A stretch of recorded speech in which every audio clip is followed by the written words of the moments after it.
د پخوانۍ نړۍ اوله عجوبه د ارټیمیس معبد د لرغونې نړۍ له 2 عجایبو څخه یو دی. دا معبد له میلاد څخه 1550 کاله وړاندې د یونان په افیس ښار کې یعنی د اوسنۍ ترکیې د سلکوک ښار ته نږدې جوړ شوی و. دا د نړۍ تر ټولو زوړ او لوی معبد دی چې د یونانیانو د هغه وخت خدای ارټیمیس ته وقف شوی و.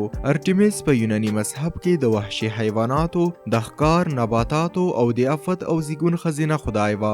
هغه د ایټالیایانو لخوا د ډیانا په نوم سره هم پیژندل شوی و. ارټیمیس د زیوس او لیټو لور او د اپولو خور و. د یوناني وګړو په منځ کې ارټیمیس د هغوی د خوښې وړ دیوی و.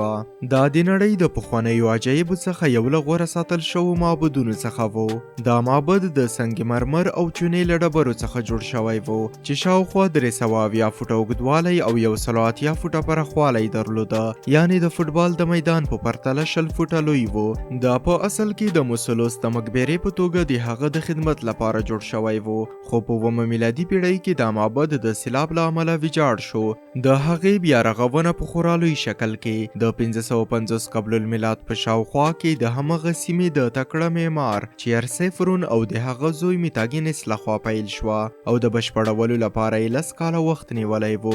د معبد دا نسخه په 355 قبل المیلاد کې د یوه نامعلوم کس لخوا د اور اچونې له امله ویجاړه شوه.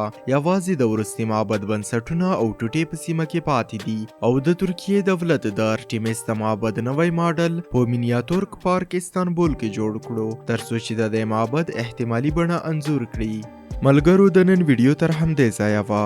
که مو ویډیو خوښه شوې وي حتما یې لایک کړئ، له خپلو ملګرو سره یې شریکه کړئ او د نورو پخوانیو عجایبو او حیرانوونکو معلوماتو لپاره زموږ چینل در سره سبسکرایب کړئ.